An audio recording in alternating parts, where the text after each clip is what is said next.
o te malosi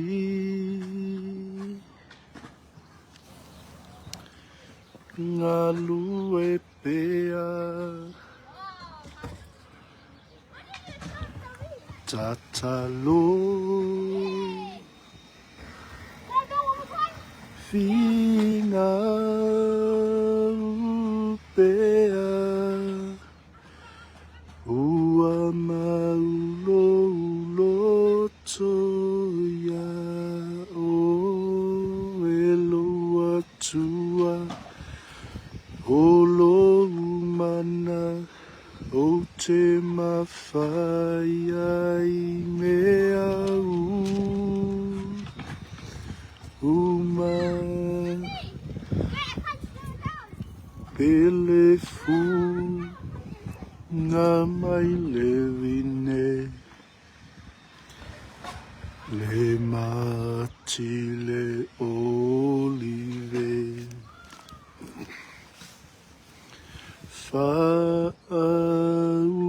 Whaumatia le la fuma moe I le whanua Tumaulo uwhia whia ia oe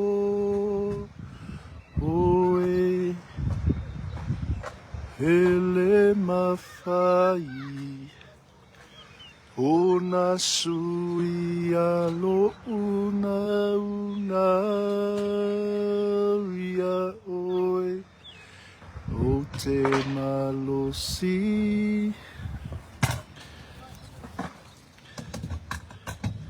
ngā lue pea tatalo Whina upea ua maulo uloto ia o eloa tua olo mana o te mawhai ai mea uma o te malosi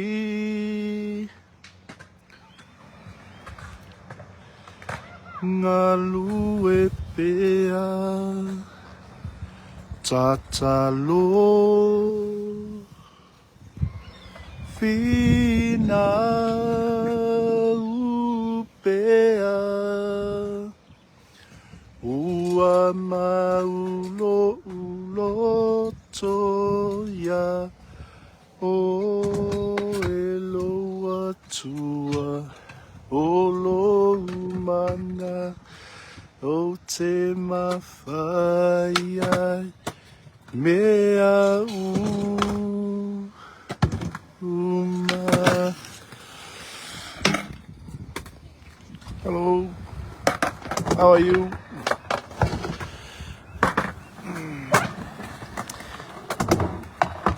Glory, hallelujah. Ia le tua nei vaenga o le fiafi. Toi wha whilo ima whatalo whatu sa mole tunu pele. Le ua tatou I mai fo I le. Tatou manai o le manava o ngā ruenga ia o loo anga ia tui ia o te ronei ia I Aukilani le tatou manai o le manava o ngā ruenga ia anga mai fo I nisi o appointments ia ma fuafuanga le nei asu ia le ua anga ia toi nei tatou manai o le manava o ngā ruenga ia o no faisi mamao le tatou ufisa ia ia le tua ia o loo maua le avanoa ia whaasoa tua I le tatou manai ni vaenga o le fiafi o le lua le Timoteo o lon tau poe lua ia o lon foi upu e valu ia I whaangata mai foi upu e sifulu ma le valu ia le tātou Manai o le manava o ngā luenga. O loo sulu matangofie le lai. Iau te aro nei, ia. Whaftai le tua le tau. O loo le lei le tau. Sulu matangofie le la. Ia i Aotearoa nei. Ia i le laumua fo'i o Manreua. Ia o loo anga ia tu iai le tātou Manai o le manava o ngā luenga nei. Maenga o le fiafi, ia whatalo whatu. Sa mola tunu pele, fia lava se waipanoa o lo e whaafonga mai ai. Ia o lau tau au auna e tau tua mo oe, Pastor Mike. Ala i le tau tua ma le au nanga Global Kingdom TV.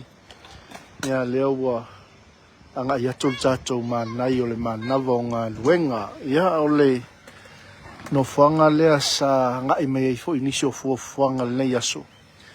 Ia leo wa tau mawhai atu ail tātou Manai o le manava o ngā luenga. Ia ono wa wawele taimi ia wa faisi tele wawele taimi o le ale maua i le tātou polkalami. Pe ato e fo i atu i le tātou ofisa pol tātou lau mua i o tau. O le whasoa mo tātou ni vaenga o le fiafi. Ia ua whasoa ni maile li ia te i tātou. Ina ia tātou maua le loto matala. Ina ia au mai e le tua le loto matala ia te i tātou. E le ngata tātou te matalai a o se el tātou sāwhalau. E ala i tātou o nganga. E ala i tātou tau tua i tu tonu o ainga. Tono nuu mai kalesia.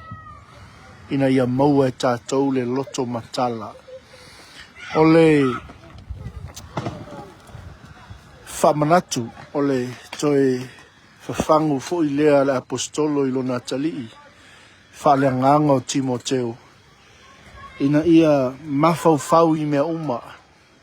Nā oa o ina ai o ia. Ma whaalongo ai. I le tangata o le tua. Me leo tala tui spa ia. Toi upo le apostolo i lona tali whale nganga. Ina ia fōa i atu e le tua i ate oe. Le loto matala i mea uma. O le whesosoani fo ila lea le apostolo i le kalesia. Mai se o lona tali i whale nganga. Ina ia manatua ke riso i mea uma. O le na whaatuina mai o ia na ie woti. O le whanau lava tā vita. Ia o le tala le lei lea i tusa ma le tala le lei na folafolaina e le au apostolo ma le au perfeta. Mai se ia o le au whai ngā luenga. La tau e na asaina le ngasu. La tau e na asaina le whainga tā. Ia o le ngā luenga a le atua i mea umasa la tau ngā lulue ai. Ai laua lunga i le savali a le apostolo i lona tali whale nganga. Timoteo, ia e manatua ke riso i mea uma. O le ale winga o le tala le apostolo. Awane ngalo ia te oe whaatonu le kalesia. Apoa i le kalesia. Tausi le kalesia. Ha'o le kalesia. Ina ia latou manatua. O ke riso. Na whaatuina. Mai o ia na ie woti. O le whanau lava tā vita au ni ngalo o le. Laina lea tātou te iai. Na tātou whana nau mai lava i le manava o le wha o le tanga i le whina ngalo pa ia o le tua. Peo upu ala apostolo e le o le toto na whana wai tātou. E le o le manato o le tangata. A o le whina ngalo tu tasi o le tātou. A lii polo tātou tamā o i le langi. O le Fesoasoani le apostolo i lona tali I whaaleanganga ia Timoteo. Leanga leua tinga ina le ngā luenga. You alright? What's your name? What's your name? Oh.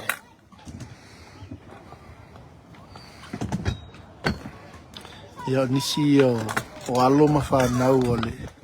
Nei foi ai, ia pol nei foi no fuanga. Ia o loo tawhawhau I la tau. A o le langona leo le apostolo no tinga ina. Ia o mai foi popua ngā mawhai ngā o le ngā luenga. Ia la tau mana tua ke riso. O le wha manatu foi lea mo I tātou le whanau. A le atua o whea lava o inga lue. Au nai le fina ngalo le lii. O le wha manatu alau polo kalame o le manai o le manava o ngā luenga. E le ai lava si ngā luenga e au noa mani. Wha whitauli. E se ngā luenga e au noa mani lui tau. E le se ngā luenga e au noa mani tofo tofonga. E le se ngā luenga e le ui puapuanga. Leanga tātou te ui umalava. I le ala na sau wai lo tātou ali whaola e inosia. E wha matanga ina e tangata. Wha sātaroina e tangata. Ai wha tai le lii. Toi au mai e le apostolo le langona. I lona ta lii wha leanganga. Ia e manatua ke riso.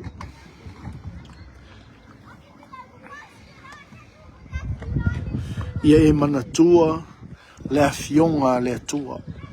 Ia e manatua mea umana e whaalongolongo mai ai a tau.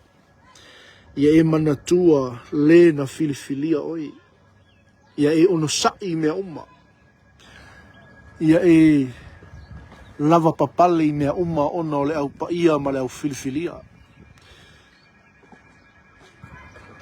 Whapeo la Paulo le apostolo ilo nā tali I whaaleanganga. O le mele o te ono sai ai mea uma ona o le au filifilia.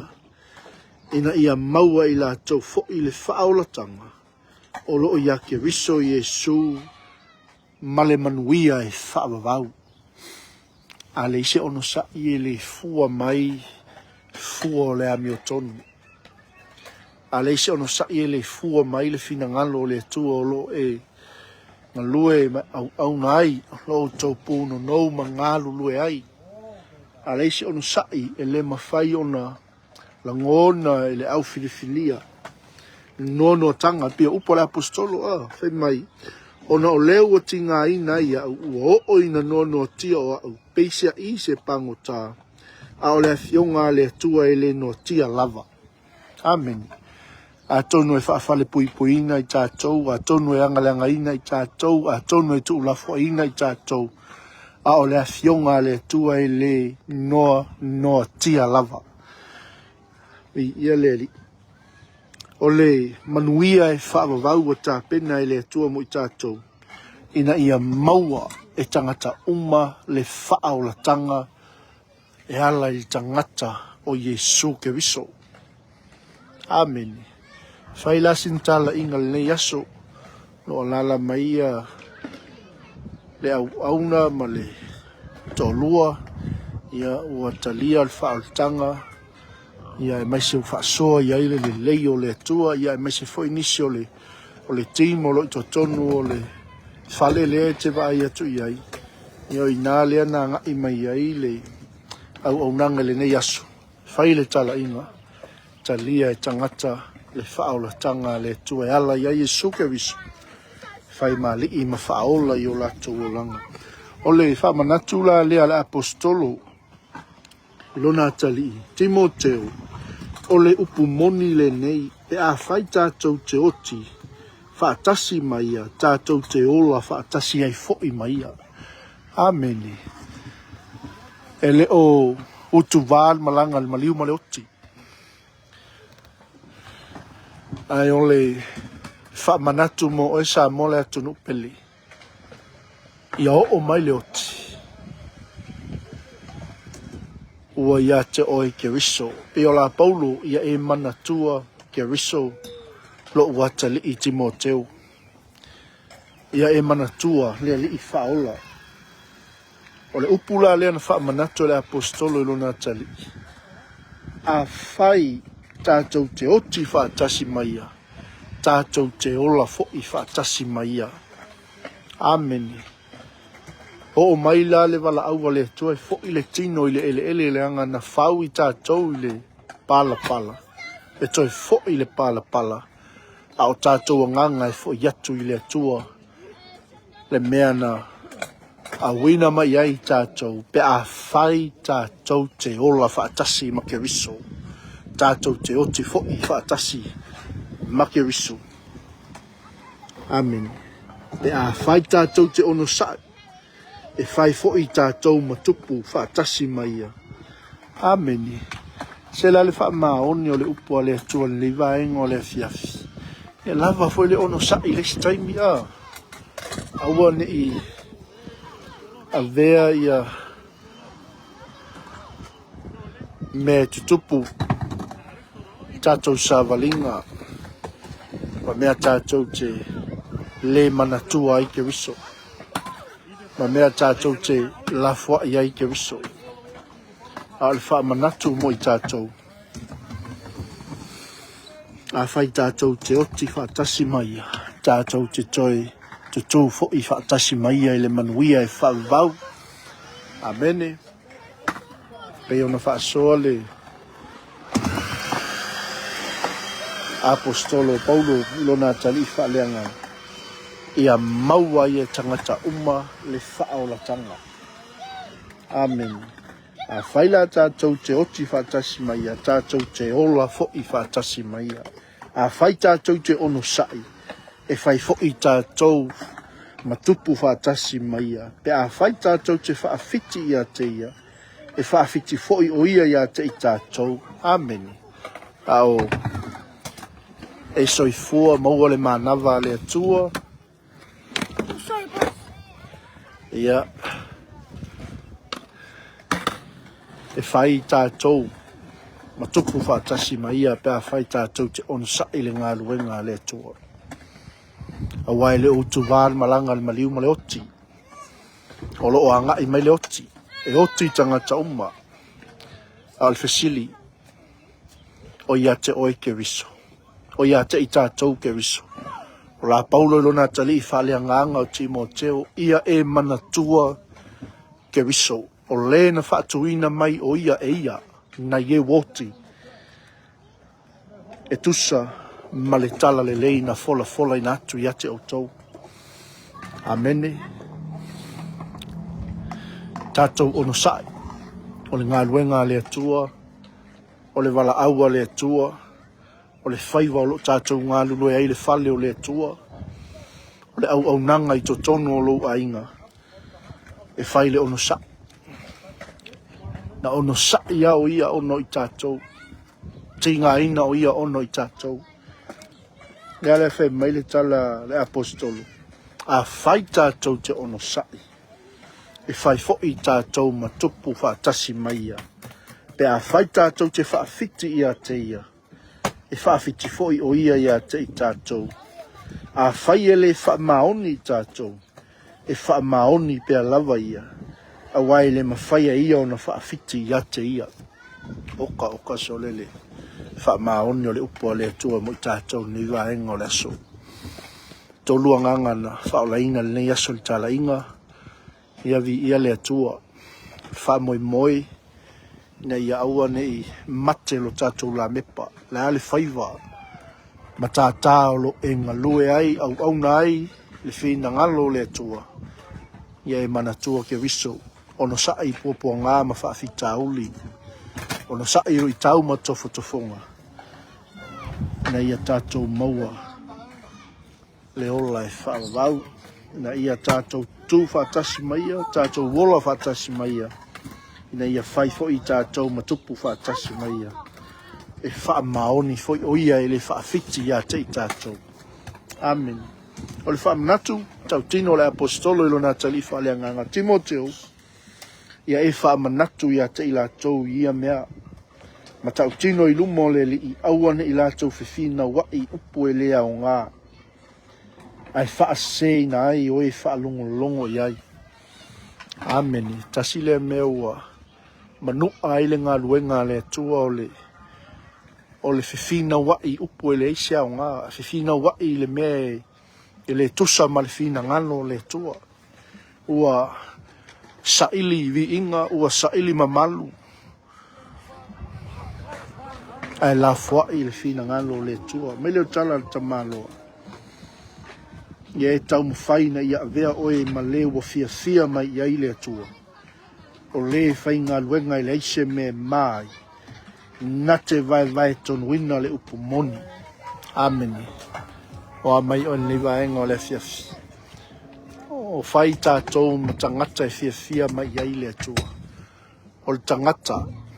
O le whai ngā luenga I le aise me mai. Ia ngai mai fo il nei aso ma. Whai le tala inga il nei fo I no fuanga. Ia vi ia le atua. Pe pese a ngelo le langi. Pāti le langi le nei aso. Le ngata ua whaolaina le anganga. Ai a o mai fo il malanga le maliu ma le oti. A mia o tātou anganga. E oli a ngelo le langi. Amen. A o tangata le na. Le sa ili mai ai le atua. O le ua fia mai ai le atua. O le na te vai ina. Tonu ina lana upu moni. O le whai ngā luenga I leise me mai. Mai le o tala tuspa ia. Ia e tau mau ma upu wha le laulangi ma le lea o ngā.